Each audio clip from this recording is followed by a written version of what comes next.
Hello students, learn with Joya চ্যানেলে আবারও সকলকে জানাই স্বাগত। আজকে আপার প্রাইমারি সায়েন্স ক্লাস নিয়ে আমি তোমাদের সামনে উপস্থিত হয়েছি। আগের দিনই তো বলেছি যে আপার প্রাইমারির চ্যাপ্টার ওয়াইজ ক্লাস আমি এই চ্যানেলেই করাবো। তোমরা যারা যারা এখনো পর্যন্ত এই চ্যানেলটিকে সাবস্ক্রাইব করোনি তারা সাবস্ক্রাইব করে পাশে থাকা বেল আইকনটি প্রেস করে দাও। আগের দিন আমি সায়েন্স পেডাগগির প্রথম চ্যাপ্টারটা করিয়েছিলাম। আজকে সায়েন্সের ফার্স্ট চ্যাপ্টারটা করাবো। যারা এখনো পর্যন্ত আপার প্রাইমারির সিলেবাস জানো না তারা প্লিজ আমাকে কমেন্ট করে জানাবে। আমি পরবর্তীতে এর সিলেবাস সম্পর্কে আলোচিত যদি তোমাদের প্রয়োজন হয় যে সিলেবাসটা সম্পর্কিত একটা ভিডিও তোমাদেরকে কিন্তু করে দেব। এবার আজকের যে টপিক দেখে নাও, কি টপিক, এক সেকেন্ড দেখো কি ক্লাস। আজকের ক্লাসের টপিক হচ্ছে ফুড অ্যান্ড নিউট্রিশন। আজকের science class first science class, এর আগের দিন সায়েন্স পেডাগগি ক্লাস হয়েছে। আমি ডেসক্রিপশন বক্সে সেই লিংক তোমাদেরকে দিয়ে দেব। আর যে পিডিএফটা আমি আজকে তোমাদের সামনে রেখে পড়াচ্ছি সেই পিডিএফটা তোমরা পেয়ে যাবে আমার টেলিগ্রাম চ্যানেলের নামও লার্ন উইথ জয়া। আর টেলিগ্রাম চ্যানেলের লিংক তোমরা আমার কমেন্ট বক্সে পেয়ে যাবে, পিন কমেন্ট করা থাকবে। যারা এখনো জয়েন হয়নি তারা জলদি জয়েন হয়ে যাও। আর এই ক্লাসের খুব স্পেশালিটি হচ্ছে যে এই ক্লাসের পুরো থিওরি থাকছে, সঙ্গে থাকছে 30টি কোশ্চেনের একটা প্র্যাকটিস সেট। এবার এই ফুড অ্যান্ড নিউট্রিশন চ্যাপ্টারটা যেহেতু অনেকটা বড়, তাই এটাকে আমি দুটো পার্টে ভাগ করে তোমাদের সামনে তুলে ধরেছি। আজকে ফার্স্ট পার্টটি করাবো এবং এর পরের দিন সেকেন্ড পার্টটি করাবো। তো বেশি কথা না বাড়িয়ে ক্লাসটি শুরু করি। আর একটা কথা তোমাদেরকে অ্যাসিওর করতে পারি যে এই ক্লাস যদি তোমরা মন দিয়ে করো তোমাদের আদার্স কোনো বই থেকে বা কিচ্ছু থেকে ফুড অ্যান্ড নিউট্রিশন চ্যাপ্টার কিন্তু পড়তে হবে না, এটুকু আমি গ্যারেন্টি দিতে পারি। আর পিডিএফ আমি আবারও বলছি আমার টেলিগ্রাম চ্যানেলে তোমাদেরকে প্রোভাইড করে দেবো। তোমরা কিন্তু আমার টেলিগ্রাম চ্যানেল থেকে সেই পিডিএফটি কালেক্ট করে নিতে পারো। বাদবাকি ক্লাসে আমি সমস্তটা আলোচনা করে দেবো। তো চলো শুরু করি। দেখো, ফার্স্ট আমরা জানবো যে ফুড বা খাদ্য কি। আমরা জানি যে আমরা যে বেঁচে রয়েছি তা কিন্তু আমরা খাবার খেয়েই রয়েছি। কারণ কি, আমরা এই যে চলাফেরা করি, আমরা কথা বলি, আমরা যাই করি না কেন তার জন্য একটা এনার্জির প্রয়োজন হয় বা শক্তির কিন্তু প্রয়োজন হয়। এই শক্তি আমরা কোথা থেকে পাই? খাবার থেকে পাই। তাই খাদ্য ছাড়া কিন্তু কোনো জীবই জীবন ধারণ করতে পারে না। কিন্তু আমরা যাই খাই বিজ্ঞানের ভাষায় তাই কিন্তু খাদ্য নয়। বিজ্ঞানের ভাষায় খাদ্য বলতে আমরা কি বুঝি চলো একবার সংজ্ঞাটা দেখে নিই। দেখো কি বলছে, যে সমস্ত আহার্য সামগ্রী গ্রহণের ফলে জীবদেহের পুষ্টি সাধন, বৃদ্ধি, ক্ষয়পূরণ এবং তাপ ও শক্তি উৎপন্ন হয় তাকেই কিন্তু আমরা খাদ্য বলে থাকি। মানে দেখো সংজ্ঞা থেকেই স্পষ্ট হচ্ছে, মানে যে সমস্ত খাবার খাওয়ার ফলে আমরা শরীরে পুষ্টি সাধন করতে পারছি এবং এই পুষ্টি থেকে কি হচ্ছে, পুষ্টি থেকে হচ্ছে আমাদের শারীরিক বৃদ্ধি হচ্ছে, আমাদের শারীরিক যে খাদ্যের চাহিদা সেটা পূরণ হচ্ছে, ক্ষয় পূরণ হচ্ছে, তাপ আর শক্তি উৎপন্ন হচ্ছে।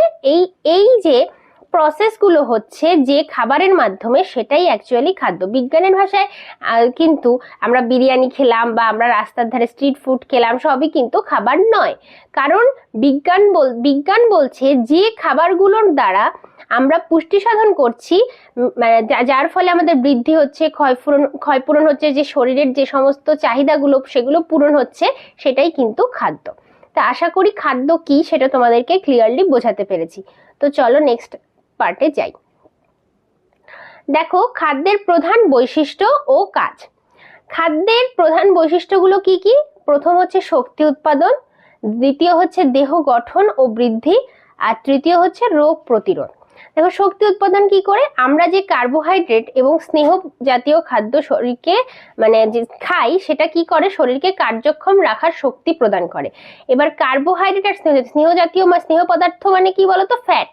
তাহলে এই কার্বোহাইড্রেট আর ফ্যাট জাতীয় খাদ্য শরীরকে কার্যক্ষমতা প্রদান করে, তাই তো। মানে আমরা যে কার্বোহাইড্রেট গুলো খাচ্ছি এটার ফলেই কিন্তু আমরা এই যে কথা বলার শক্তি বা যে ধরো চাষিরা মাঠে লাঙল দিচ্ছে, এই যে যে শক্তিটা কোথা থেকে পাচ্ছে? এই কার্বোহাইড্রেট বা ফ্যাট জাতীয় খাদ্য থেকে কিন্তু তারা এই শক্তিটা পাচ্ছে। এবার দেখা গেল দেহ গঠন আর বৃদ্ধি। এই যে একটা শিশু ছোট থেকে বড় হচ্ছে মানে কি তার শারীরিক বৃদ্ধি হচ্ছে। এই বৃদ্ধিটা কি করে হচ্ছে? বা এই যে আমাদের মাথায় চুল সেটা ধীরে ধীরে বড় হচ্ছে, আমাদের হাতে পায়ের নখ এগুলো যে ধীরে ধীরে বড় হচ্ছে, বা একটা ছোট শিশু ছোট থেকে ধীরে ধীরে লম্বা হচ্ছে, বড় হচ্ছে, এই যে বৃদ্ধি এটা কিসের জন্য হচ্ছে? প্রোটিন বা আমিষ জাতীয় খাবার থেকে, যা শরীরের ক্ষয় পূরণ করছে এবং বৃদ্ধিকে সাধন করছে।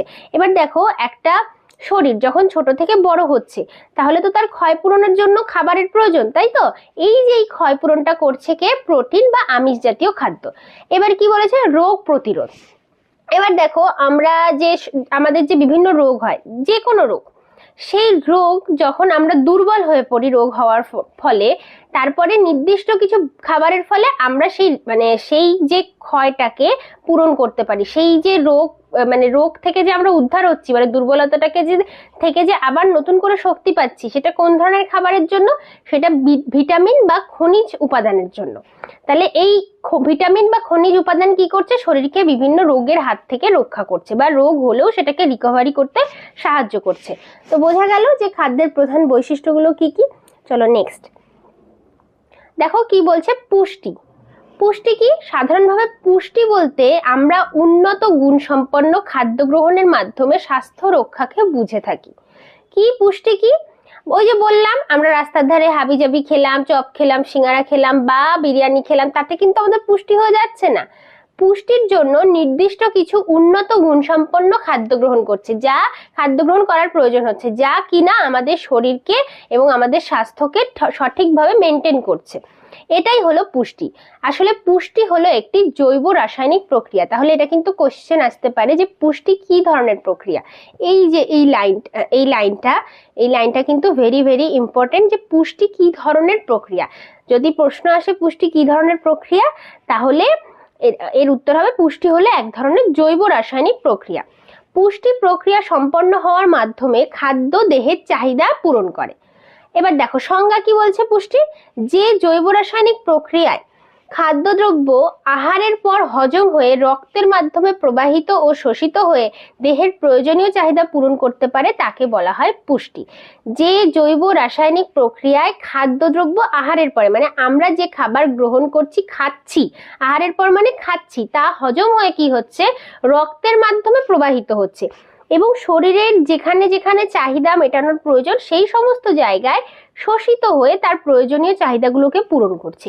এটাই হলো পুষ্টি। যেমন আমরা কি বললাম, একটা শিশু, বাড়ন্ত শিশু, সে যখন ছোট থেকে বড় হচ্ছে, অর্থাৎ তার হাত পা যখন লম্বা হচ্ছে, তখন একটা সেখানে চাহিদার প্রয়োজন হচ্ছে, চাহিদা তৈরি হচ্ছে, শারীরিক চাহিদার, যেটা খাবারের কিনা খাবার খাওয়ার পরে সেটা থেকে যে পুষ্টিগুলো আমরা পাচ্ছি সেটা শোষিত হচ্ছে দেহের মাধ্যমে এবং চাহিদা পূরণ করছে। আর এই যে প্রক্রিয়াটা, এই যে একটা জৈব রাসায়নিক প্রক্রিয়া, এটাই কিন্তু পুষ্টি। চলো নেক্সট দেখো, খাদ্যের কিছু উপাদান রয়েছে, ঠিক আছে? যে খাদ্যের যে সমস্ত জৈব এবং অজৈব উপাদান দেহের বিভিন্ন চাহিদা পূরণ করে তাকেই খাদ্য উপাদান বলা হয়, ঠিক আছে? এই খাদ্য উপাদানকে আবার 6টি ভাগে ভাগ করা হয়। কটি ভাগে? 6টি ভাগে। এটাও কিন্তু ভেরি মাচ ইম্পর্টেন্ট একটা কোশ্চেন, যে খাদ্যের উপাদান কত প্রকার। খাদ্যের উপাদান কিন্তু আমরা বলে দেব 6 প্রকার। কি কি?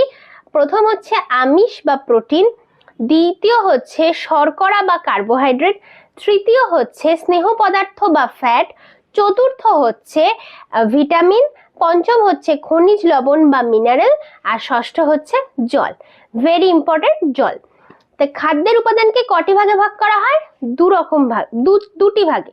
এবার খাদ্য উপাদান কত প্রকার যদি বলে, তাহলে আমরা বলবো যে খাদ্য উপাদান 6 প্রকার। আর এই খাদ্যের যে 6টি প্রকার, এটাকে আবার দুটো ভাগে ভাগ করা হয়। একটা কি ম্যাক্রো, মানে মূল উপাদান, ম্যাক্রোনিউট্রিয়েন্টস, আর একটা কি মাইক্রোনিউট্রিয়েন্টস। এবার মূল উপাদান আর সহায়ক উপাদান, এই দুটি উপাদানে খাদ্যের উপাদানকে কিন্তু ভাগ করা যায়। এবার আমরা চলো দেখে নিই যে এই ম্যাক্রোনিউট্রিয়েন্টস এর মধ্যে কি কি পড়ছে। ম্যাক্রোনিউট্রিয়েন্টস এর মধ্যে আমিষ, শর্করা, স্নেহ পদার্থ, আবারও বলছি স্নেহ পদার্থ মানে কিন্তু ফ্যাট। চলো এখানে লিখে দিচ্ছি যাতে তোমাদের বুঝতে সুবিধা হয়। স্নেহ পদার্থ মানে ফ্যাট, ঠিক আছে? আছে? তো দেখো, মূল উপাদান বা ম্যাক্রোনিউট্রিয়েন্টস কি? আমিষ, শর্করা, স্নেহ পদার্থ। আর মাইক্রোনিউট্রিয়েন্টস বা সহায়ক খাদ্য উপাদান কোনগুলো? ভিটামিন এবং খনিজ লবণ। আর বাদ বাকি রইল জল। খাদ্য উপাদানের মধ্যে জল হচ্ছে জীবন ধারণের অত্যাবশ্যকীয় উপাদান। কেন অত্যাবশ্যকীয় উপাদান? কারণ আমাদের যে পুরো শরীর, তার 70% হলো জল দিয়ে তৈরি। আমাদের এই পুরো যে শরীরটা আমাদের দাঁড়িয়ে রয়েছে, এর 70% কিন্তু জল দিয়ে তৈরি। আর বাদ বাকি যেটুকু পড়ে থাকলো, সেটুকুর মধ্যে থাকছে কি? এই ম্যাক্রোনিউট্রিয়েন্টস অ্যান্ড মাইক্রোনিউট্রিয়েন্টস। এবার ম্যাক্রোনিউট্রিয়েন্টস যেগুলো আমরা বলছি, যেমন আমিষ, শর্করা, স্নেহ পদার্থ। এবার কোনগুলোকে প্রোটিন, কোনগুলোকে শর্করা, কোনগুলোকে স্নেহ পদার্থ বলে, এগুলো তো তোমরা জানো, তাই এখানে আর আমি আলাদা করে এগুলো লিখিনি। তবে এগুলোর যে কাজ বা এর অভাবে কি কি হয়, সেগুলো আমি বিস্তারিত পরবর্তীতে আলোচনা করেছি। আর এই পরবর্তীতে দেখতে থাকো, এর সম্পর্কে পুরো ডিটেলস কিন্তু তোমরা জেনে যাবে। কিন্তু কোন খাদ্যগুলোকে আমিষ, শর্করা, স্নেহ পদার্থ, আর কোনগুলোকে ভিটামিন বলে, কোনগুলোকে খনিজ লবণ বলে, এগুলো তো তোমরা জানো, তাই এগুলো নিয়ে আর আলাদা করে কিছু বলা নেই। তো চলো আমরা নেক্সট দেখি কি বলছে। প্রোটিন। তো প্রোটিনের গঠন উপাদান, মানে ফার্স্ট আমিষ বা প্রোটিন। প্রোটিনের আর এক নাম কি? আমিষ মানেও যা, প্রোটিন মানেও তাই। বোঝা গেল? কোশ্চেন কিন্তু আমিষ দিয়েও হতে পারে, আবার প্রোটিন দিয়েও হতে পারে, এটা কিন্তু তোমাদেরকে বুঝে নিতে হবে। তো চলো, প্রোটিনের গঠন উপাদান হলো কার্বন, হাইড্রোজেন, অক্সিজেন এবং নাইট্রোজেন। দেখো, প্রোটিন কি কি দিয়ে গঠিত? প্রোটিন মূলত 4টে জিনিস নিয়ে গঠিত। কি কি? 1 হচ্ছে কার্বন, 2 হচ্ছে হাইড্রোজেন, 3 হচ্ছে অক্সিজেন, আর 4 হচ্ছে নাইট্রোজেন। তার মধ্যে এই নাইট্রোজেনই থাকে 16%। প্রোটিনের মধ্যে নাইট্রোজেন থাকে কত পার্সেন্ট? 16%। আর এই কার্বন, হাইড্রোজেন, অক্সিজেন, নাইট্রোজেন মৌল সমন্বয়ে প্রোটিনের গঠন একক অ্যামাইনো অ্যাসিড তৈরি হয়। তাহলে এখান থেকে কিন্তু একটা শর্ট আমরা পেয়ে গেলাম যে প্রোটিনের গঠন একক কি। কোশ্চেন কিন্তু আসতে পারে, it's very much important question, এবং এই কোশ্চেনটা কিন্তু যে প্র্যাকটিস সেটটা তোমাদের জন্য তৈরি করেছি, তার মধ্যে কিন্তু এই কোশ্চেনটা রয়েছে, সম্ভবত রয়েছে, আমার যতদূর মনে পড়ছে। যদি নাও থাকে তবু আমি বলে দিচ্ছি, এটা কিন্তু ভেরি মাচ ইম্পর্টেন্ট একটা কোশ্চেন। কি? প্রোটিনের গঠন একক কি? প্রোটিনের গঠন একক হচ্ছে অ্যামাইনো অ্যাসিড। এবার দেখো, একাধিক অ্যামাইনো অ্যাসিড মিলিত হয়ে কি হয়? পলিপেপটাইড ও পরিশেষে প্রোটিন গঠিত হয়। তাহলে অনেকগুলো অ্যামাইনো অ্যাসিড যখন একসাথে মিলিত হচ্ছে, কি হচ্ছে? একসাথে মিলিত হচ্ছে, তখন দুটো জিনিস তৈরি হচ্ছে। কি কি? একটা হচ্ছে পলিপেপটাইড, আর দ্বিতীয় হচ্ছে প্রোটিন। বোঝা গেল? তাহলে এই প্রোটিন গঠনকারী অ্যামাইনো অ্যাসিডের মধ্যে 8টি অ্যামাইনো অ্যাসিড, কটি? 8টি। এই 8টি অ্যামাইনো অ্যাসিড মানব দেহের জন্য অত্যাবশ্যকীয়। এই 8টি অ্যামাইনো অ্যাসিড কি কি? Lysine, leucine, isoleucine, methionine, tryptophan, ভ্যানিল, ফিনাইল অ্যালানিন এবং থ্রিওনিন। ক্লাস 11-এ মানে যারা সায়েন্স নিয়ে পড়েছো, ক্লাস 11-এর বইয়ে কিন্তু 20টা অ্যামাইনো অ্যাসিডের নামই তোমাদেরকে পড়ানো হয়েছে। তো এইবার এখানে কিন্তু বলছে যে এই 20টা অ্যামাইনো অ্যাসিড, মানে যে কটা অ্যামাইনো অ্যাসিড রয়েছে, টোটাল 20টা অ্যামাইনো অ্যাসিড রয়েছে। এই 20টা অ্যামাইনো অ্যাসিডের মধ্যে কটি অ্যামাইনো অ্যাসিড আমাদের মানব দেহের জন্য অত্যাবশ্যকীয়? 8টি। কি কি সেটা? Lysine, leucine, isoleucine, methionine, tryptophan, valine, phenyl alanine, threonine. এখানে একটা ফিনাইল অ্যালানিন এবং থ্রিওনিন, এই 8টি। তো হচ্ছে এই 8টি নামই কিন্তু তোমাদের মুখস্থ রাখতে হবে। বোঝা গেল? কারণ যে কোনোটার মধ্যে কোনটি অ্যামাইনো অ্যাসিড, এরকম করে কিন্তু কোশ্চেন দিয়ে দিতে পারে। এই 8টি নাম যদি তোমাদের মনে না থাকে, তাহলে কিন্তু তোমরা বুঝতে পারবে না যে কোনটা অ্যান্সার হবে, তখন সেক্ষেত্রে কিন্তু একটা কোশ্চেনের অ্যান্সার মিস হয়ে যেতে পারে। তো চলো নেক্সট। এই কন্টেন্টটা যদি তোমাদের ভালো লেগে থাকে, তাহলে অবশ্যই নিজে তো দেখবেই এবং শেয়ার করে বন্ধুদের সঙ্গে দেখার সুযোগ করে দেবে। কারণ আমি গ্যারেন্টি দিয়ে বলতে পারি যে কন্টেন্ট তোমাদের জন্য এনেছি তা তোমাদের জন্য খুবই হেল্পফুল হতে চলেছে। আর এর বাইরে এই চ্যাপ্টার থেকে কিন্তু কিছু পড়ার নেই। যতটা সম্ভব তুলে ধরা যায় আমি তোমাদের সামনে তুলে ধরেছি। যদি তোমাদের এই কন্টেন্ট ভালো লেগে থাকে, তাহলে লাইক করে অ্যান্ড সাবস্ক্রাইব করে পাশে থাকো। আর পরবর্তীতে এত সুন্দর সুন্দর কন্টেন্ট পাওয়ার জন্য রেডি থাকো, পাশে বেল আইকনটা প্রেস করে। তো চলো দেখো কি বলছে। উৎস অনুসারে প্রোটিন 2 প্রকার। কি কি? একটা হচ্ছে প্রাণীজ প্রোটিন, দ্বিতীয় হচ্ছে উদ্ভিজ্জ প্রোটিন। এবার প্রোটিনের যে দুটো ভাগের মধ্যে কি কি পড়ছে? প্রাণীজ প্রোটিন কোনগুলো? মানে বোঝায়, নাম শুনে বোঝা যাচ্ছে যেগুলো প্রাণী ঘটিত প্রোটিন, তাই তো? যেমন কি আমরা মাছ খাচ্ছি, মাংস খাচ্ছি, ডিম খাচ্ছি। ডিম কেন প্রাণীজ প্রোটিন? কারণ ওটা হচ্ছে মানে কি বলবো, মানে এটাও এক ধরনের প্রাণ, তাই তো? তাই এগুলো প্রাণীজ প্রোটিন। যেগুলো প্রাণ বা প্রাণী থেকে আসছে সেগুলো হচ্ছে প্রাণীজ প্রোটিন। দুধ, যেমন দুধ কি গরুর থেকে আসছে দুধ, তাই তো? গরু দ্বারা দুধ উৎপাদিত হচ্ছে, তাহলে সেই দুধ থেকে আবার ছানা হচ্ছে, পনির হচ্ছে, তাহলে এটা কি কোথা থেকে আসছে? প্রাণী থেকে আসছে, তাই এগুলো প্রাণীজ প্রোটিন। আর উদ্ভিজ্জ প্রোটিন কোনগুলো? যেগুলো টোটালি উদ্ভিদের দ্বারা আমরা পাচ্ছি, যেই প্রোটিনগুলো আমরা উদ্ভিদের থেকে পাচ্ছি সেগুলোই হচ্ছে উদ্ভিজ্জ প্রোটিন। কি কি? ডাল, শিমের বীজ, মটরশুঁটি, ভুট্টা, সয়াবিন, বাদাম ইত্যাদি। আচ্ছা, এবার এই যে এত প্রোটিন প্রোটিন প্রোটিন করে আমরা চেঁচাচ্ছি, তো শরীরে এই প্রোটিনের কাজটা কি? নিশ্চয়ই কোনো কাজ রয়েছে, নইলে এত প্রোটিনের গুরুত্ব কেন শরীরে? আর বাদবাকি যে শরীরের এই যে খাদ্য উপাদান, এই শরীরের খাদ্য উপাদানগুলোর তো কিছু না কিছু নির্দিষ্ট কাজ রয়েছে শরীরে, নইলে কেন আমরা তৎপর হয়ে যাব যে প্রোটিন তোমাকে সেবন করতেই হবে, প্রোটিন মানে খাবারের খাদ্য তালিকায় প্রোটিন না থাকলে তোমার শরীর ভেঙে পড়বে, এগুলো তোমরা বলতে শুনেছো। তোমার এই প্রোটিনের যে কি কাজ সেটাই আমরা এখন জানবো। তো চলো দেখি প্রোটিনের কাজ কি। প্রোটিনের কাজ কি? দেহকোষ ও পেশি গঠন করা। এবার দেখো দেহকোষ কিভাবে, এই যে বললাম যখন একটা বাড়ন্ত শিশু ছোট থেকে বড় হচ্ছে, অর্থাৎ ছোট ছিল সে লম্বা হচ্ছে ধীরে ধীরে, সেক্ষেত্রে কি তার হাত পা বৃদ্ধি পাচ্ছে, তার শরীর বৃদ্ধি পাচ্ছে, সে লম্বা হচ্ছে। আর বৃদ্ধি পাওয়া মানে কি? শরীরের কোষও বাড়ছে, তাই তো? ধীরে ধীরে কোষ বিভাজন হচ্ছে, কোষ বিভাজন হয়ে তো সে লম্বা হচ্ছে। এবার এই যে কোষ যখন বিভাজন হচ্ছে, এই যে একটা হাত, ধরো একটা হাত এইটুকু মানে এতটুকু ছিল, সেই হাতটা ধীরে ধীরে বড় হচ্ছে, তখন কি হচ্ছে? তার পেশি গঠিত হচ্ছে। কার মাধ্যমে? কোষ কলা এগুলো গঠনের মাধ্যমে। তো এই যে কোষ কলা পেশি এগুলো কার দ্বারা গঠিত হচ্ছে? প্রোটিনের দ্বারা গঠিত হচ্ছে। প্রোটিন সেবন করার মাধ্যমে তার থেকে আমরা যেটা পাচ্ছি সেটার দ্বারা দেহকোষ এবং পেশি গঠিত হচ্ছে। আর কি হচ্ছে? ক্ষয়পূরণ। এইবার পেশি গঠন হলে এই পেশির ভিতরে যে হাড্ডি গুড্ডি গুলো রয়েছে সেগুলোও তো বৃদ্ধি পাচ্ছে। তো সেগুলো যখন বৃদ্ধি হচ্ছে তার ভিতরে তো যদি আমরা প্রোটিন না খাই তাহলে সেটা ক্ষয় হয়ে যাচ্ছে। মানে ধরো একটা ঠুনকো হাড় তৈরি হচ্ছে, তার কোনো জোর নেই বা কিছু নেই, এই যে ক্ষয়টা যে পূরণ করছে কে করছে? প্রোটিন করছে, তাই তো? আবার কি? দেহের রোগ প্রতিরোধ ক্ষমতা তৈরি করছে। এটা আগেও একবার বলেছি যে মানে আমরা এই যে রোগ হলে এত তাড়াতাড়ি রিকভার করে যাই, এবার কোনো কোনো ক্ষেত্রে রোগ হওয়ার আগেই আমরা রিকভারি করে যাই ভেতর থেকে। এই যে ইমিউনিটি সিস্টেমটা, এই ইমিউনিটি সিস্টেমটা কার দ্বারা নিয়ন্ত্রিত? প্রোটিনের দ্বারা নিয়ন্ত্রিত।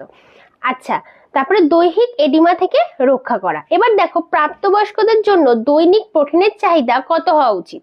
প্রাপ্তবয়স্কদের জন্য দৈনিক প্রোটিনের চাহিদা প্রতি কিলোগ্রাম দেহ ওজনের জন্য 1 গ্রাম। মানে একটা 60 কিলোগ্রাম ব্যক্তির 60 গ্রাম প্রোটিন প্রয়োজন। বোঝা গেল? প্রতি কিলোগ্রাম ওজনের 1 গ্রাম, মানে একটা ব্যক্তির ওজন যদি 60 হয় তাহলে তার দিনে 60 গ্রাম প্রোটিন সেবন করা উচিত।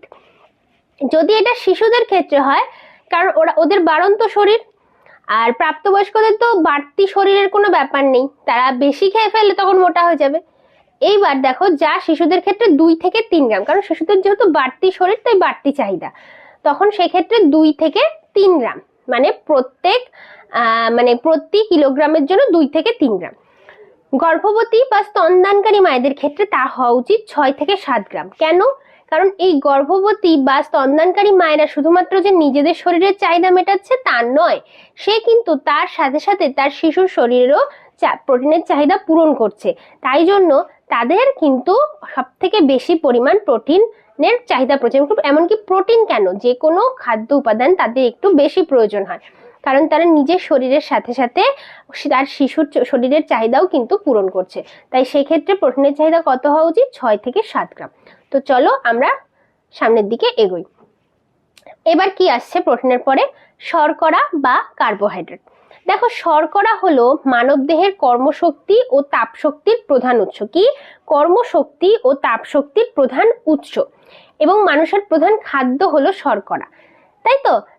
আর এই শর্করাগুলো কি দিয়ে গঠিত হয়? কার্বন, হাইড্রোজেন, অক্সিজেন নিয়ে শর্করার যৌগগুলো গঠিত হয়। কি কি? Carbon, hydrogen, oxygen. আর আগেরটায় আমরা কি দেখেছিলাম? আগেরটায় আমরা প্রোটিন কি কি নিয়ে গঠিত দেখেছিলাম বলো? প্রোটিন দেখেছিলাম কার্বন, হাইড্রোজেন, অক্সিজেন, নাইট্রোজেন, 4টে জিনিস নিয়ে। আর এক্ষেত্রে কি দেখছি, 3টে জিনিস, কার্বন, হাইড্রোজেন, অক্সিজেন। এক্ষেত্রে কিন্তু শর্করার ভিতরে কিন্তু কোনো নাইট্রোজেন নেই। গঠন অনুসারে শর্করা 3 প্রকার। কি কি? এক শর্করা, দ্বি শর্করা, আর একটা বহু শর্করা। আচ্ছা, আমরা এবার এক শর্করা সম্পর্কে জানবো। দেখো, এক শর্করার মধ্যে কি কি পড়ছে? Glucose, fructose, galactose. কি কি পড়ছে? Glucose, fructose, galactose. এবার এই গ্লুকোজ আমরা কি কি থেকে পাই? চিনি বা মিষ্টি ফল থেকে পাই। ফ্রুক্টোজ কি কি থেকে পাই? মধু, আঙুর, বেদানা, আপেল, পাকা আম, কলা ইত্যাদি থেকে কিন্তু আমরা ফ্রুক্টোজটা পাই। গ্যালাক্টোজ কোথা থেকে পাই? দুধের শর্করা এবং ল্যাকটোজ ভেঙে গ্যালাক্টোজ ও গ্লুকোজ পাওয়া যায়। দুধের শর্করা ল্যাকটোজে ভেঙে গ্যালাক্টোজ ও গ্লুকোজ পাওয়া যায়। আচ্ছা, গেল এক শর্করা। এবার দেখি দ্বি শর্করা। দ্বি শর্করা কি কি? সুক্রোজ, মল্টোজ আর ল্যাকটোজ। সুক্রোজ কি কি থেকে পাই? সুক্রোজ কোথা থেকে পাই? আখের চিনি, গুড়, খেজুরের রস থেকে। মানে এই টাইপের, গুড়, চিনি, খেজুরের রস টাইপের জিনিস থেকে কিন্তু আমরা সুক্রোজ পাচ্ছি। আচ্ছা, মল্টোজ কোথা থেকে পাচ্ছি? চালের শর্করা থেকে। আমাদের কিন্তু দৈনন্দিন জীবনে আমরা যারা বাঙালি তারা কিন্তু ভাত ছাড়া কিছু বুঝি না। তো সেক্ষেত্রে এই যে আমাদের শরীরে আমরা যে ভাতটা খাই সেটা কি? সেটা আসলে দ্বি শর্করা। সেটা কি ধরনের? মল্টোজ জাতীয় শর্করা। আচ্ছা, এবার ল্যাকটোজ কোথা থেকে পাই? দুধ থেকে। আচ্ছা, বহু শর্করা থেকে কি কি? যেমন শ্বেতসার, সেলুলোজ, গ্লাইকোজেন। শ্বেতসার কি কি? চাল, গম, আলু, কচু, এগুলো হলো শ্বেতসার। সেলুলোজ কি? ফল ও শাকপাতা, আঁশযুক্ত ফল, শস্যর খোসা ইত্যাদি। শর্করার কিছু কাজ রয়েছে। কি কাজ? দেহের প্রয়োজনীয় তাপ উৎপন্ন করা, শক্তি যোগান দেওয়া, বিপাকীয় কাজে শক্তি সরবরাহ করা। সেলুলোজ নামক আঁশযুক্ত শর্করা দেহের অপাচ্য পদার্থ বের করতে ও কোষ্ঠকাঠিন্য রোধ করতে কিন্তু সাহায্য করে। কি বলছে? সেলুলোজ নামক আঁশযুক্ত শর্করা। আঁশযুক্ত মানে ফাইবার, তাই তো? এগুলো কি করছে? দেহের অপাচ্য পদার্থকে বের করতে এবং কোষ্ঠকাঠিন্য রোধ করতে সাহায্য করে। মানে আমরা সারাদিন যে খাবারগুলো খাচ্ছি সেগুলো কি হচ্ছে? শরীরের ভিতরে যেটুকু দরকার পুষ্টি সাধিত হওয়ার পর কিছুটা অংশ পচে যাচ্ছে, আর যেগুলো পচতে পারছে না সেই অপাচ্য পদার্থগুলোকে কি করছে? শরীর থেকে কিন্তু বের করে দিচ্ছে। দেখো, এরপরে কি আছে? পুষ্টিবিদগণের মতে মানুষের দৈনিক ক্যালোরির চাহিদার 55 থেকে 60%, কত পার্সেন্ট? 55 থেকে 60% কার্বোহাইড্রেট জাতীয় খাদ্য থেকে নেওয়া প্রয়োজন। মানে আমাদের শরীরের যে ক্যালোরির চাহিদা এটার 55 থেকে 60% কিন্তু এই কার্বোহাইড্রেট জাতীয় খাদ্য থেকে নেওয়া প্রয়োজন। আচ্ছা, 1 গ্রাম প্রোটিন থেকে 4 কিলো ক্যালোরি শক্তি পাওয়া যায়। এই প্রত্যেকটা কিন্তু খুব খুব খুব ইম্পর্টেন্ট কোশ্চেন প্রত্যেকটা। এই যে কত পরিমাণ চাহিদা দরকার, মানে কত পরিমাণ কার্বোহাইড্রেট জাতীয় খাদ্য থেকে আমাদের চাহিদা পূরণ করা প্রয়োজন, তো 55 থেকে 60%। আচ্ছা, 1 গ্রাম প্রোটিন থেকে কত? 4 কিলো ক্যালোরি শক্তি পাওয়া যায়। গেল, 1 গ্রাম কার্বোহাইড্রেট থেকে 4 কিলো ক্যালোরি শক্তি পাওয়া যায়। প্রোটিন থেকেও 4 কিলো ক্যালোরি, কার্বোহাইড্রেট থেকেও 4 কিলো ক্যালোরি শক্তি পাওয়া যায়। আচ্ছা, 1 গ্রাম তেল বা চর্বি থেকে 9 কিলো ক্যালোরি শক্তি পাওয়া যায়। এবার দেখো, শর্করার এই যে মাপকাঠিটা পুষ্টিবিদদের মতে, যে মাপকাঠিটা পুষ্টিবিদরা সিলেক্ট করে দিচ্ছে, তার বাইরে যদি অতিরিক্ত খাওয়া হয়, মানে একটু বেশি হলে সমস্যা নেই, তবে যদি অতিরিক্ত শর্করা গ্রহণ করা হয়, সেবন করা হয়, তাহলে সেক্ষেত্রে কিন্তু তার অনেক কুফল রয়েছে। কিরকম? অতিরিক্ত শর্করা খাওয়ার ফলে আমাদের কিন্তু বহুমূত্র, মধুমেহ এবং হৃদরোগের ঝুঁকি, উচ্চ রক্তচাপের ঝুঁকি কিন্তু রয়েছে। তাই সবসময় পুষ্টিবিদরা বলে যে অতিরিক্ত শর্করা এড়িয়ে চলা উচিত। হ্যাঁ, খুব কম শর্করা সেবনও যেমন আমাদের জন্য ক্ষতি করতে পারে, কিন্তু অতিরিক্ত খাওয়াও কিন্তু ক্ষতি করতে পারে। তাই নির্দিষ্ট একটা মাপকাঠি রেখে খাওয়াই কিন্তু সব থেকে বেস্ট। এরপরে কি আসে? স্নেহ পদার্থ। তেল বা চর্বি জাতীয় খাদ্য উপাদানকে কি বলা হচ্ছে? স্নেহ পদার্থ বা ফ্যাট। তো এই ফ্যাটি অ্যাসিড ও গ্লিসারলের সমন্বয়ে এটি গঠিত হয়। খাদ্যে প্রায় 20 ধরনের ফ্যাটি অ্যাসিড পাওয়া যায়। কয় ধরনের? খাদ্যে 20 ধরনের ফ্যাটি অ্যাসিড পাওয়া যায়। একবার দেখে নি কি কি। আচ্ছা, স্নেহ পদার্থকে আবার দুটি ভাগে ভাগ করা যায়। কি কি? প্রাণীজ স্নেহ পদার্থ আর উদ্ভিজ্জ স্নেহ পদার্থ। আর এই প্রাণীজ স্নেহ পদার্থ বা প্রাণীজ ফ্যাট যেটা, সেটা মানে কি থেকে আসে? প্রাণীজ তেল আর আরেকটা হচ্ছে প্রাণীজ চর্বি। প্রাণীজ তেল কোনগুলো? যেমন হচ্ছে মাছের তেল, যকৃতের তেল, বা মাছের লিভার থেকে পাওয়া যে তেলটাকে বলছে, মানে সেটাকে হচ্ছে যকৃতের তেল বলছে, মাছের যকৃতের তেল বা মাছের যে তেলটা থাকে অতিরিক্ত ফ্যাট। আবার প্রাণীজ চর্বি কি কি? মাংসের চর্বি, যেমন খাসির মাংসের চর্বি থাকে না সাদা সাদা, সেই চর্বিটা। মাছের চর্বি, ঘি, মাখন, পনির, যেগুলো কিন্তু অতিরিক্ত খাওয়া কিন্তু শরীরের পক্ষে অত্যন্ত ক্ষতিকারক। আবার কি আসছে? উদ্ভিজ্জ স্নেহ পদার্থ। কি কি? উদ্ভিজ্জ তেল যেটাকে আমরা বলি, যেমন সয়াবিন তেল, সরিষার তেল, নারকেল তেল, ঠিক আছে, ভুট্টার তেল, বিভিন্ন বাদাম তেল, পাম অয়েল, তিসি, সূর্যমুখী ইত্যাদি। এই যে তেলগুলো আমরা বাজারে এখন পাই, যে রাইস ব্র্যান্ড অয়েল, তারপর সানফ্লাওয়ার অয়েল, সয়াবিন অয়েল, তারপরে সরিষার তেল, এগুলো কি থেকে আসছে? উদ্ভিদ থেকে পাচ্ছি। তো এবার দেখা যাক প্রাপ্তবয়স্কদের ক্ষেত্রে স্নেহ পদার্থের চাহিদা।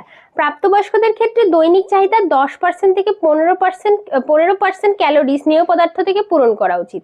কি বলছে? আমাদের দৈনিক যে খাবারের চাহিদা তার 10 থেকে 15% মানে ক্যালোরি স্নেহ পদার্থ থেকে পূরণ করা উচিত। আর খাদ্যের ন্যূনতম 15 গ্রাম প্রাণীজ ও 5 থেকে 10 গ্রাম উদ্ভিজ্জ স্নেহ পদার্থ থাকা প্রয়োজন। বোঝা গেল যে ন্যূনতম কত? এর বেশি হয় অনেক সময়, কিন্তু এর কম হওয়া কিন্তু খুবই ক্ষতিকারক। কত? ন্যূনতম 15 গ্রাম প্রাণীজ আর 5 থেকে 10 গ্রাম উদ্ভিজ্জ স্নেহ পদার্থ থাকা প্রয়োজন। এবার দেখো ন্যূনতম কেন উল্লেখ করে দিয়েছে। এবার দেখো অতিরিক্ত মানে মানে স্নেহ পদার্থ খাওয়াও, মানে স্নেহ পদার্থ সেবন করাও যেমন ক্ষতিকারক, কিন্তু অনেক দিন ধরে যদি স্নেহ পদার্থ জাতীয় খাদ্য আমরা না খাই, তাহলে সেক্ষেত্রে কিন্তু আমাদের দেহে যে সঞ্চিত প্রোটিনগুলো রয়েছে তার ক্ষয় হতে থাকে। এছাড়াও একজিমা রোগ হয়, ত্বক শুষ্ক খুস্ক, মানে দেখে মনে হবে যে কোনো জান নেই শরীরে, ঠিক আছে, চেহারা দেখলে মনে হবে সেই খসখসে, মানে কি বলবো, সরীসৃপের চামড়ার মতো খসখসে একটা চামড়া হয়ে যাবে, ঠিক আছে। এগুলো হচ্ছে স্নেহ পদার্থের অভাবজনিত কারণে কিন্তু এই রোগগুলো দেখতে পাওয়া যায়। আবার অতিরিক্ত স্নেহ পদার্থ সেবনের ফলে কি হয়? স্থূলতা হয়, ডায়াবেটিস হয়, উচ্চ রক্তচাপ হয়, হৃদরোগের ঝুঁকি অনেকাংশে বেড়ে যায়। তাহলে বোঝা গেল যে স্নেহ পদার্থের কিন্তু কম সেবনেরও যেমন ক্ষতি রয়েছে, আবার অতিরিক্ত সেবনেরও কিন্তু অনেক ক্ষতি রয়েছে। তো চলো নেক্সট দেখো, এবার আমরা পড়বো ভিটামিন সম্পর্কে, তাই তো। ভিটামিন হলো একটি জৈব রাসায়নিক উপাদান যা দেহে খুব অল্প পরিমাণে প্রয়োজন হয়। ভিটামিন খাদ্যে অতি সামান্য পরিমাণে থাকে শর্করা, প্রোটিন, চর্বি জাতীয় খাদ্য বিপাকে সাহায্য করে। তাই মানবদেহের বৃদ্ধি ও পুষ্টির জন্য ভিটামিন অতি প্রয়োজনীয় খাদ্য উপাদান। আচ্ছা, ভিটামিনকে আবার দুটো ভাগে ভাগ করা হয়, একটা হচ্ছে জলে দ্রবণীয় ভিটামিন আর একটা স্নেহে দ্রবণীয় ভিটামিন, মানে ফ্যাটে দ্রবণীয় ভিটামিন, স্নেহ পদার্থ যেটা আর কি। তো জলে দ্রবণীয় ভিটামিনগুলো কি কি? ভিটামিন বি কমপ্লেক্স আর ভিটামিন সি, এই নাম দুটো তো তোমরা সবাই জানো। আর স্নেহ পদার্থে দ্রবণীয় ভিটামিনগুলো কি কি? Vitamin A, vitamin D, vitamin E এবং কে।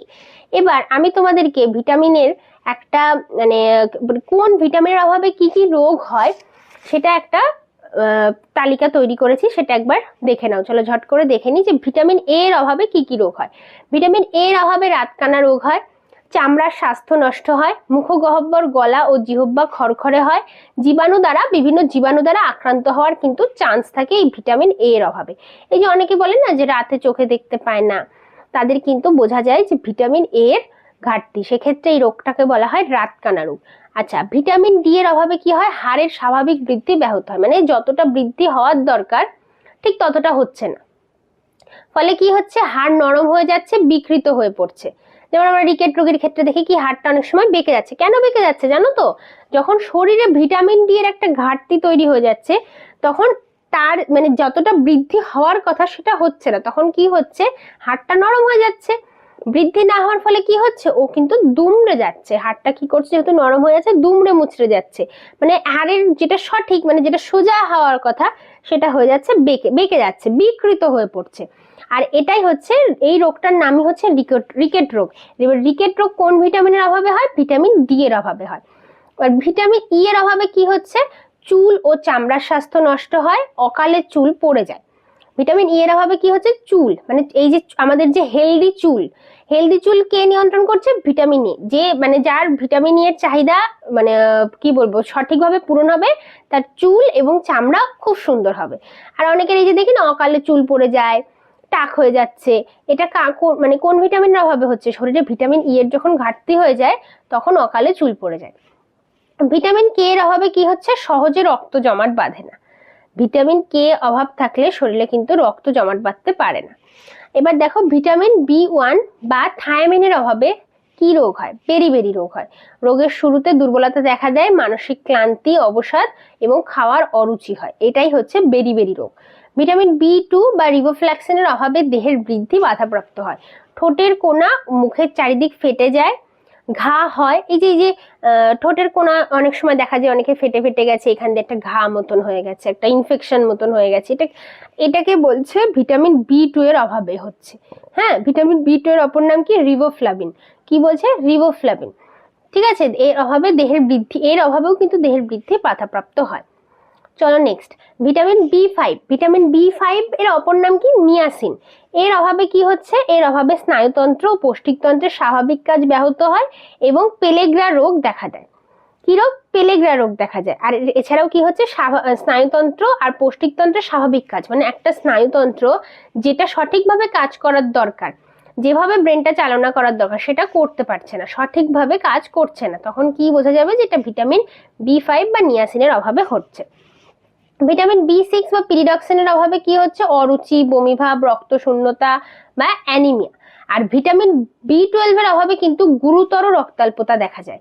হ্যাঁ, সেক্ষেত্রে কিন্তু রোগীকে বাঁচানো মুশকিল হয়ে যায়। রোগের লক্ষণ অবসাদ এবং উদাসীনতা। এই যে শারীরিক অবসাদ মানে মানসিক যে অবসাদ, একটা উদাসীনতা, এগুলো কিন্তু ভিটামিন বি12 এর কারণে ঘাটতি থাকলে হয়। আর এই যে অনেকের দেখা যায় না যে মারাত্মক রক্তাল্পতা হঠাৎ করে, সেক্ষেত্রে দেখা যায় যে এটা ভিটামিন বি12 এর ঘাটতি হয়েছে। ভিটামিন সি বা অ্যাসকর্ভিক অ্যাসিড, এটা তো সবাই জানো যে ভিটামিন সি এর অভাবে স্কারভি রোগ হয়। ঠিক আছে, কি রকম? এতে দাঁতের মাড়ি নরম হয়, গোড়া আলগা হয়ে যায়, রক্ত জমাট বাঁধতে পারে না, ঘা শুকোতে অনেক দেরি হয়, রোগ, সর্দি, কাশি সহজেই আক্রান্ত হতে পারে। মানে ভিটামিন সি এর কারণে কিন্তু অনেক কিছুই হয়। চলো নেক্সট, এবার আমরা দেখব খনিজ লবণ। আজকে এই যে খাদ্যের উপাদানগুলো সম্পর্কেই তোমাদের পড়াবো। পরবর্তী ক্লাসে মানে ফুড অ্যান্ড নিউট্রিশনের অর্ধেকটা আজকে দেখাচ্ছি। এর পরবর্তী ক্লাসে থাকবে হচ্ছে বাকি পার্টটা, মানে সুষম খাদ্য যে পার্টটুকু, সেই পার্টটুকু। তো এখানেই কিন্তু ক্লাস শেষ নয়, এই ক্লাস এখনো চলবে, কারণ এখনো 30টা কোশ্চেনের প্র্যাকটিস সেট তোমাদের সঙ্গে শেয়ার করব। চলো দেখা যাক, খনিজ লবণটা আগে পড়ে নিই, আর যেটুকু থিওরি আছে শেষ করে একবারে আমরা কিন্তু এমসিকিউ কোশ্চেনের দিকে যাব। এখান থেকে কি টাইপের কোশ্চেন আসতে পারে বা কোন কোন কোশ্চেনগুলো ইম্পর্টেন্ট সবই আলোচনা করে দেবো। চলো, খনিজ লবণ। দেহের কাঠামো গঠনের জন্য খনিজ লবণ অপরিহার্য। দেহের পুষ্টিগত দিক থেকে গুরুত্বপূর্ণ খনিজ লবণ হলো ক্যালসিয়াম, লৌহ, আয়োডিন, সোডিয়াম, পটাশিয়াম, জিঙ্ক বা দস্তা, ফসফরাস, ম্যাগনেসিয়াম, ক্লোরিন ইত্যাদি। তাহলে খনিজ লবণ কি কি? ক্যালসিয়াম, লৌহ, আয়োডিন, সোডিয়াম। এই যে অনেকে বলে না যে ওর শরীরে আয়রনের অভাব, মানে কি? এটা খনিজ লবণের অভাব। কোন খনিজ লবণ? আয়রন মানে লৌহ। অনেকে বলে যে ওর সোডিয়াম ডেফিসিয়েন্সি হয়েছে, মানে কি? শরীরে সোডিয়ামের ঘাটতি দেখা গেছে, বা বলে যে অতিরিক্ত সোডিয়াম হয়ে গেছে। তখন কি করতে হবে? সোডিয়াম একেবারে বন্ধ করে দিতে হবে, সোডিয়াম ইনটেক বন্ধ করে দিতে হবে। তো চলো দেখে নিই। লৌহ বা আয়রন, প্রতি 100 মিলি রক্তের 50 মিলিগ্রাম লৌহ থাকে। এছাড়া যকৃৎ, প্লীহা, অস্থিমজ্জাতেও লৌহ কিন্তু সঞ্চিত থাকে।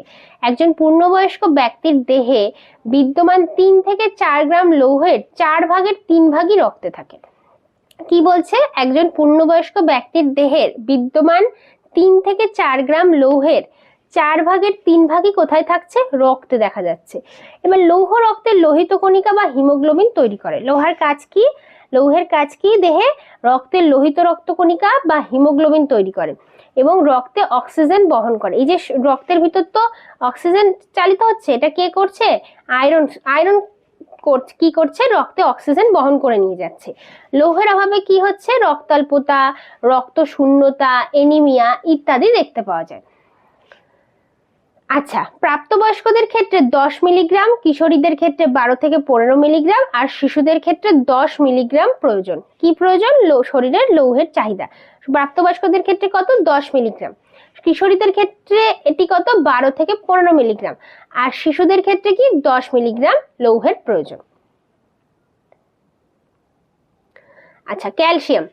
ক্যালসিয়াম কি? এটি অস্থি ও দাঁত গঠনের প্রধান উপাদান। দেহের 99% ক্যালসিয়াম অস্থি ও দাঁত গঠনে কাজ করে। কি বলছে? দেহের 99% ক্যালসিয়ামও কিন্তু অস্থি মানে হাড় আর দাঁত গঠনে কিন্তু সাহায্য করে। মানে আমাদের এই যে দাঁত, টিথ, এটা কি সম্পূর্ণ ক্যালসিয়াম, 99% ক্যালসিয়াম।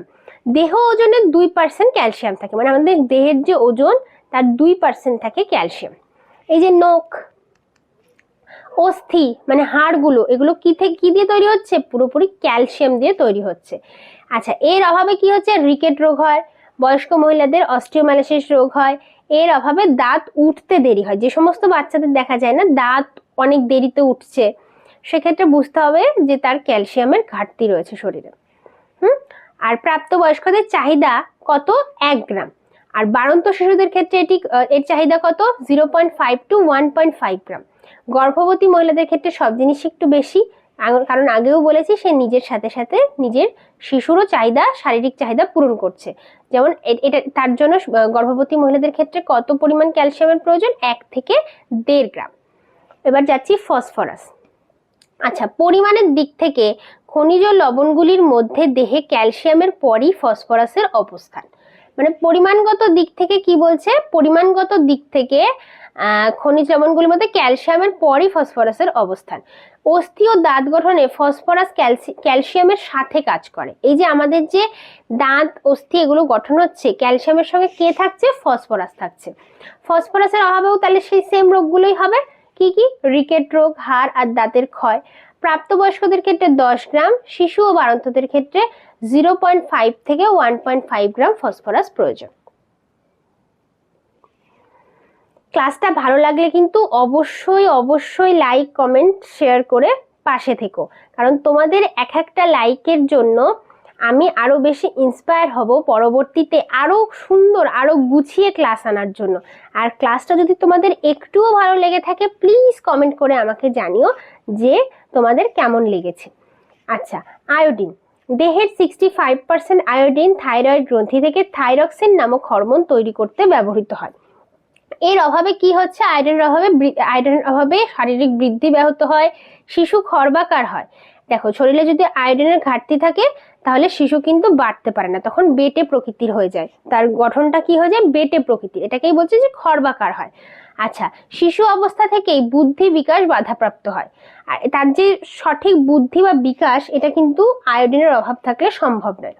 থাইরয়েড গ্রন্থি বড় হয়ে গলগণ্ড রোগ হতে পারে।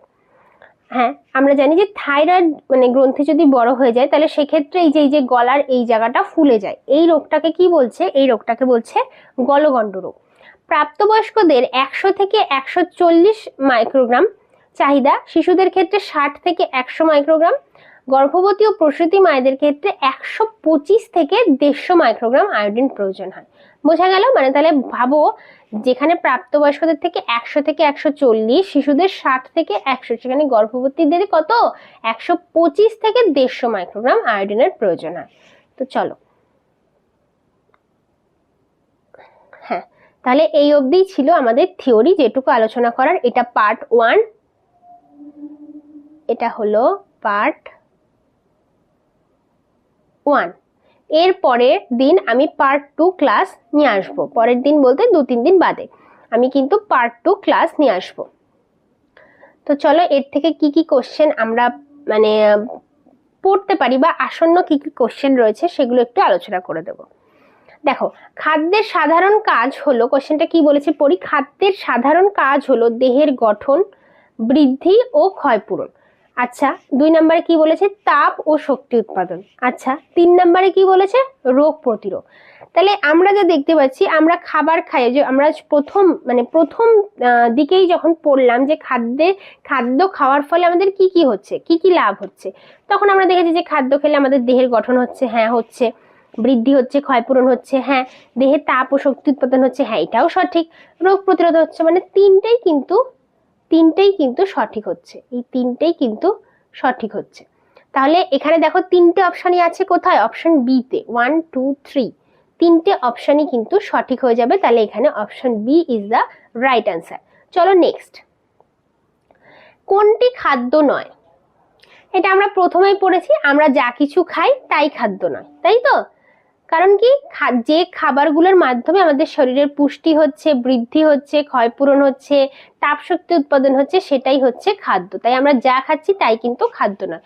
এখানেও অপশন বি হয়ে যাবে কারেক্ট অ্যান্সার। আমরা যা কিছু খাই তাই খাদ্য নয়। আচ্ছা, পুষ্টি বলতে কি বোঝায়? পুষ্টি বলতে বোঝায় বিভিন্ন খাদ্য উপাদান, একটি জৈব রাসায়নিক প্রক্রিয়া, সুস্বাস্থ্য, না দেহের চাহিদা পূরণ। এই কোশ্চেনটা দেওয়া থাকলো তোমাদের HW।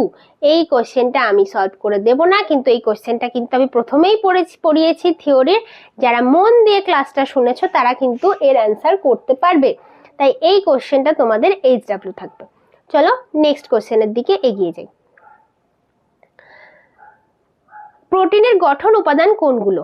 প্রোটিন কি কি দিয়ে গঠিত হয়েছিল? আমরা দেখেছিলাম, প্রথমেই পড়েছিলাম কি কি 4টি উপাদান দিয়ে প্রোটিন গঠন হয়েছিল। কি কি? কার্বন, হাইড্রোজেন, অক্সিজেন, নাইট্রোজেন, তাই তো? প্রোটিন কি কি দিয়ে গঠিত? কার্বন, যেটা শর্করার ক্ষেত্রে আমরা দেখলাম কি 3টে। কি থাকবে না মিসিং? নাইট্রোজেন থাকবে না, কিন্তু প্রোটিনে কি থাকবে? নাইট্রোজেন থাকবে। তাহলে কি হয়ে যাবে উত্তর? কার্বন, হাইড্রোজেন, অক্সিজেন ও নাইট্রোজেন। নেক্সট, প্রাণীজ প্রোটিনের উদাহরণ হলো দুধ ও ডিম, সয়াবিন ও বাদাম, ছানা ও পনির। আমি কি বলেছিলাম?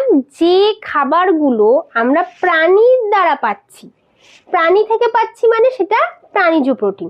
তাহলে দুধ আর ডিম, দুধ কার থেকে পাচ্ছি? প্রাণী থেকে পাচ্ছি। ডিম কার থেকে পাচ্ছি? প্রাণী থেকে পাচ্ছি। তাহলে এটা হয়ে যাবে প্রাণীজ প্রোটিন। ঠিক। সয়াবিন আর বাদাম, সয়াবিন বাদাম তো উদ্ভিদ থেকে পাচ্ছি, তো এখানে রং হয়ে গেল, সয়াবিনও তাই। ছানা, ছানা কি থেকে তৈরি হয়? দুধ থেকে। দুধ কোথা থেকে পাচ্ছি? প্রাণী থেকে পাচ্ছি। ছানা থেকেই পনির তৈরি হয়, তাহলে এটাও হয়ে গেল প্রাণীজ প্রোটিন। মানে 1 আর 3 হয়ে যাবে রাইট অ্যান্সার, অপশন বি। চলো নেক্সট। আচ্ছা, কোনটি এক শর্করা? কোনটি এক শর্করা? গ্যালাক্টোজ। গ্যালাক্টোজ হচ্ছে একটি এক শর্করা। চলো নেক্সট কোশ্চেন। দৈনিক চাহিদার কত অংশ শর্করা জাতীয় খাদ্যদ্রব্য থেকে গ্রহণ করা উচিত? দৈনিক চাহিদার কত অংশ শর্করা জাতীয় খাদ্যদ্রব্য থেকে গ্রহণ করা উচিত? কত অংশ? 55 থেকে 60%। কত? 55 থেকে 60%। আচ্ছা, আমিষের গঠন একক কোনটি? আমিষের গঠন একক, আমরা কিন্তু আমিষ মানে কি প্রোটিন, প্রোটিনে কিন্তু এটা পড়লাম যে 8 প্রকার অ্যামাইনো অ্যাসিড দিয়ে প্রোটিন গঠিত হয়, আর এই অ্যামাইনো অ্যাসিড হচ্ছে প্রোটিনের গঠন একক। তখনই বলেছিলাম যে এই কোশ্চেনটার কিন্তু তোমাদের প্র্যাকটিস সেটের ভিতরে আমি কোশ্চেনটা দিয়েছি, কারণ it's a very very very important question, আর এটা কিন্তু একটা আসার মতো কোশ্চেন। তো চলো উত্তর করে দিই, অ্যামাইনো অ্যাসিড। নেক্সট, 1 গ্রাম ফ্যাট থেকে কত কিলো ক্যালোরি শক্তি পাওয়া যায়?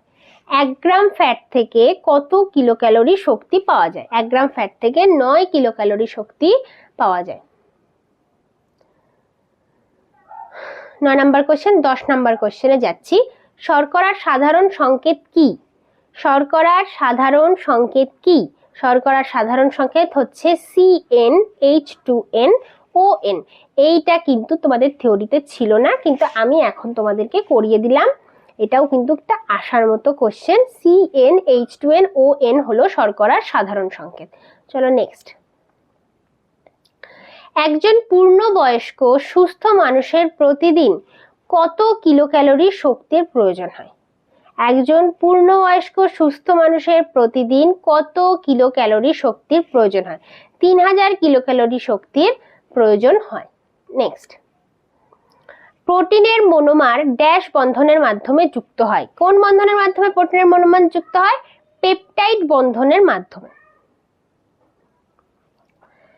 তোমরা যদি বলো তাহলে আমি কিন্তু এর পরবর্তীতে সিডিপি মানে চাইল্ড ডেভেলপমেন্ট পেডাগজির একটা দুর্দান্ত প্র্যাকটিস সেট নিয়ে আসবো, কিন্তু তার জন্য এই ভিডিওতে যত বেশি লাইক অ্যান্ড শেয়ার হবে তত তাড়াতাড়ি তোমাদের জন্য কিন্তু সিডিপির দুর্দান্ত দুর্দান্ত প্র্যাকটিস সেট আমি নিয়ে আসবো, এবং চাইলে থিওরি ক্লাসও কিন্তু আমি বাংলায় নিয়ে আসবো।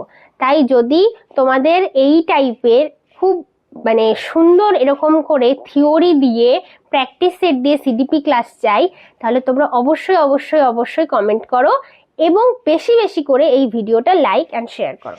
চলো, প্রোটিন তৈরি করে কে, মানে প্রোটিন কি কি তৈরি করে, ভুল বললাম, কে নয়, প্রোটিন কি কি তৈরি করে শরীরের? অস্থি মানে হাড়, হাড় কি প্রোটিন তৈরি করে? হ্যাঁ করে। ওকে, রোম মানে শরীরের যে পশম, সেটা কি প্রোটিন তৈরি করে? হ্যাঁ করে, এটাও ঠিক। নখ, নখ, নখ কি প্রোটিন তৈরি করে? হ্যাঁ করে। আর কে? নখ আরেকজন, নখ, নখ, অস্থি এগুলোতে কিন্তু আরেকটা খনিজের ভূমিকা রয়েছে, খনিজ উপাদান কি বলতো? ক্যালসিয়াম।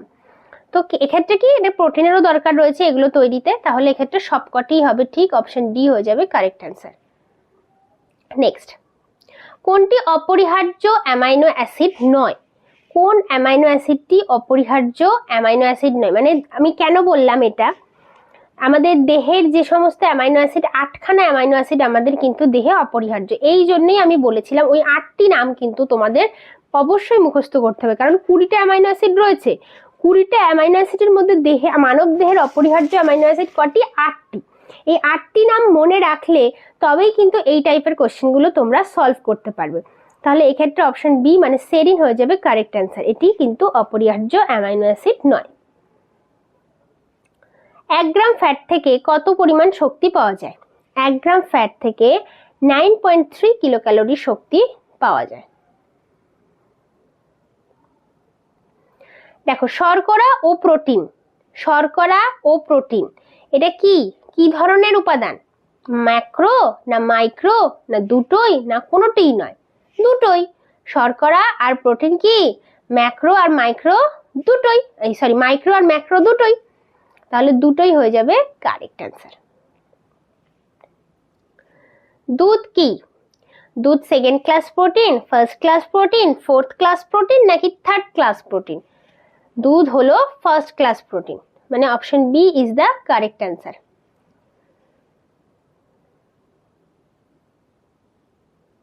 মনোমার যুক্ত হয়ে কি গঠিত হয়? মনোমার যুক্ত হয়ে কি গঠিত হয়? মনোমার যুক্ত হয়ে গঠিত হয় পলিমার। মনোমার যুক্ত হয়ে কি গঠিত হয়? পলিমার। এদের মধ্যে কার তাপ নিয়ন্ত্রণ ভূমিকা রয়েছে? কার শরীরের তাপ নিয়ন্ত্রণের মানে তাপ নিয়ন্ত্রণ করতে একটা মুখ্য ভূমিকা নিয়ে থাকে? কে? Fat, option B. আচ্ছা, খাদ্য ভাণ্ডার হিসাবে কে কাজ করে? কি বললাম যে আমরা যদি ধরো 2-1 দিন খেলাম না কোনো কারণে, সেক্ষেত্রে শরীর যে কার্যক্ষমতা তা কোথা থেকে পাবে? শরীরের ভিতর জমিয়ে রাখা ফ্যাট থেকে পাবে। তাই ফ্যাটকে কি বলা হয়? শরীরের খাদ্য ভাণ্ডার বলা হয়ে থাকে। ফ্যাটকে কি বলা হয়ে থাকে? শরীরের খাদ্য ভাণ্ডার। আচ্ছা, তিল ও ভুট্টা কি ধরনের protein? First class, second class, third class না ফোর্থ ক্লাস? তিল ও ভুট্টা হলো সেকেন্ড ক্লাস প্রোটিন। এই টাইপের কোশ্চেন কিন্তু খুব আসার মতো পরীক্ষায়, হ্যাঁ, যে কোনটা কি ধরনের প্রোটিন, কোনটা ফার্স্ট ক্লাস প্রোটিন, কোনটা সেকেন্ড ক্লাস প্রোটিন, কোনটা থার্ড ক্লাস প্রোটিন, এইটা হচ্ছে তোমাদেরকে একটা ছক করে দেওয়া আমার উচিত ছিল। ঠিক আছে, নেক্সট ভিডিওতে আমি অবশ্যই তোমাদেরকে কোনটা কোন ধরনের প্রোটিন, মানে কোনটা ফার্স্ট ক্লাস প্রোটিন, কোনগুলো সেকেন্ড ক্লাস প্রোটিন, আর কোনগুলো থার্ড ক্লাস প্রোটিন, আর কোনগুলো ফোর্থ ক্লাস প্রোটিন, এর একটা ছক করে কিন্তু আমি দিয়ে দেবো বা শর্ট ভিডিওতে আপলোড করে দেবো। তো চলো নেক্সট কোশ্চেন। পিসিএম কি? দৈনন্দিন খাদ্য তালিকায় শক্তির অভাব, নাকি দৈনন্দিন খাদ্য তালিকায় প্রোটিনের অভাব, নাকি এ ও বি দুটোই, না কোনোটিই নয়? পিসিএম হলো দৈনিক খাদ্য তালিকায় শক্তির অভাবও বোঝায়, আবার দৈনিক খাদ্য তালিকায় প্রোটিনের অভাবও বোঝায়। তাহলে অপশন সি মানে এ ও বি দুটোই সঠিক হয়ে যাবে। এ option C is the right answer, A ও বি দুটোই। ফ্যাটের অবদ্রব থেকে সাহায্য করে কি? ফ্যাটের অপদ্রব থেকে সাহায্য করে কি? পিত্ত লবণ।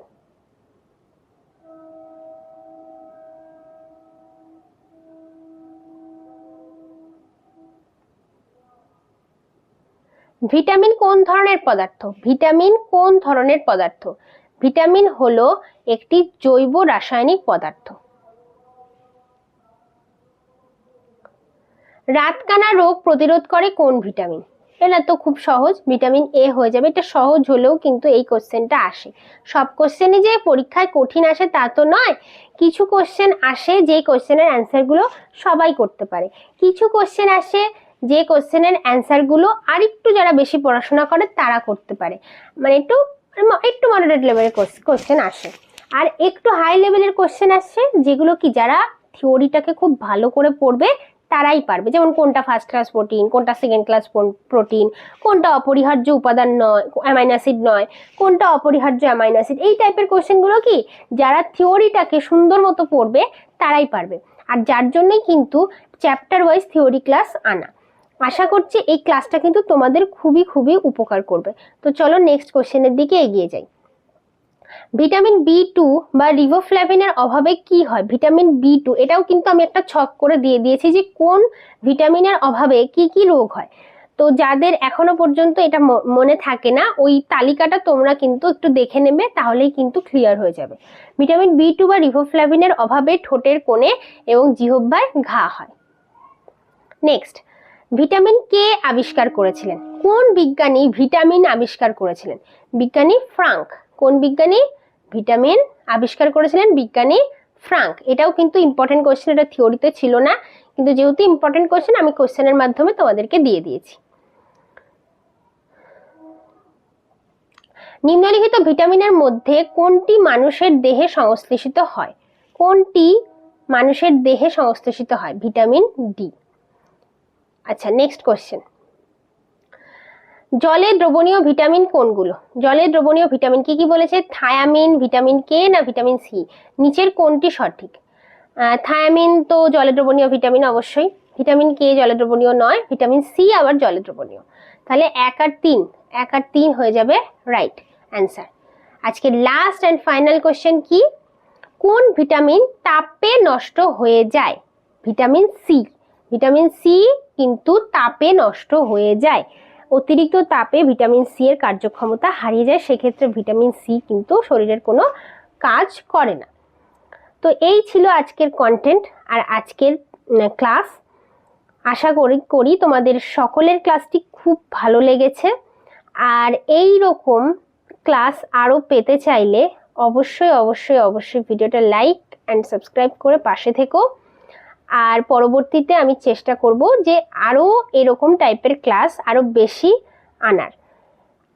দেখো যে কন্টেন্ট আজকে আমি এনেছি তাতে করে কি এই যেটুকু পর্যন্ত খাদ্যের আমি পড়িয়েছি, আশা করা যায় এর থেকে আর কোনো ডাউট তোমাদের থাকার কথা না। তবুও যদি থাকে তাহলে অবশ্যই আমাকে কমেন্ট করে জানিও।